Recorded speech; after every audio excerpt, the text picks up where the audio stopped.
Number 10. Mark Mad Dog Madsen. Known more for his dance moves than his basketball skills, Mad Dog brought a whole new meaning to the term two left feet on the court. If only his moves translated to points on the scoreboard. He ended his career with averages of 2.2 points and 2.6 rebounds. Number 9. Hasheem Thabeet. Standing at 7 feet 3 inches tall, you'd think Thabeet would dominate the paint. But this former number 2 pick in the NBA draft was a huge bust. What were the Grizzlies thinking when they selected him before James Harden and Steph Curry? Number 8. Adam Morrison. With a mustache that could rival Tom Selleck's, Morrison seemed more interested in grooming than hooping. His career highlights reel was more like a blooper reel with a side of tears. But hey, at least he had great hair. Number 7. Lazar Hayward. Somehow he was a first-round pick in the 2010 NBA draft. He went on to average only 2.9 points a game in 3 NBA seasons while shooting a measly 35% from the field. If he only had $1 for every point he scored, he'd probably have enough for a decent cup of coffee. Maybe. Number 6. Michael Ruffin. His career high came in the 2000-2001 season with an average of 2.6 points per game, which was just above his career average of 2.3 fouls per game. Ruffin's decision-making on the court was about as reliable as trying to predict the weather with a magic 8-ball.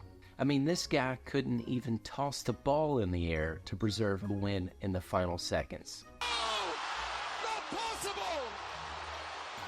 Not possible!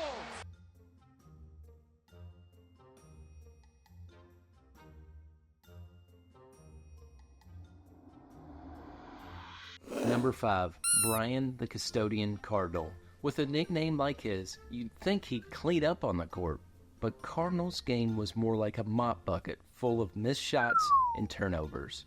I have no idea how he lasted 12 seasons in the NBA and was paid $40 million in his career. He definitely had the athleticism and physique to be the MVP at any local YMCA though. Number 4. Anthony Bennett. As the first overall pick in the 2013 NBA draft, Bennett had big shoes to fill. Unfortunately, he seemed to trip over those shoes more times than he made successful shots, leaving fans scratching their heads.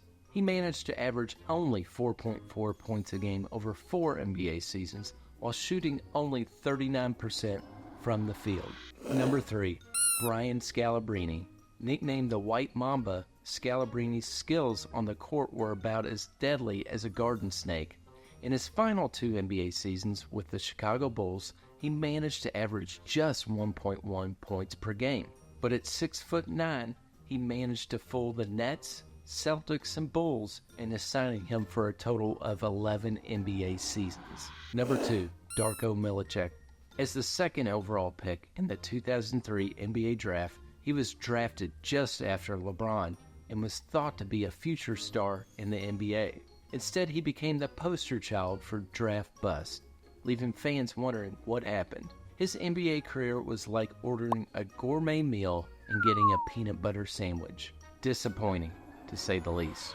Number 1. Cherokee Parks. With a name like that, you'd think he'd be dominating the paint like a wild buffalo.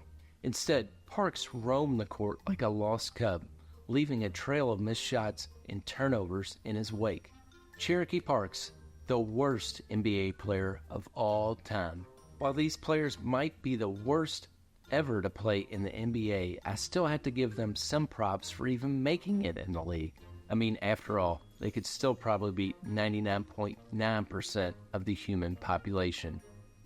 But the thing is, now that you know my top 10 worst players in the NBA since 2000, my guess is you will like this video about to pop up right here, where I tell you my top 10 biggest floppers in the NBA since 2000. Enjoy.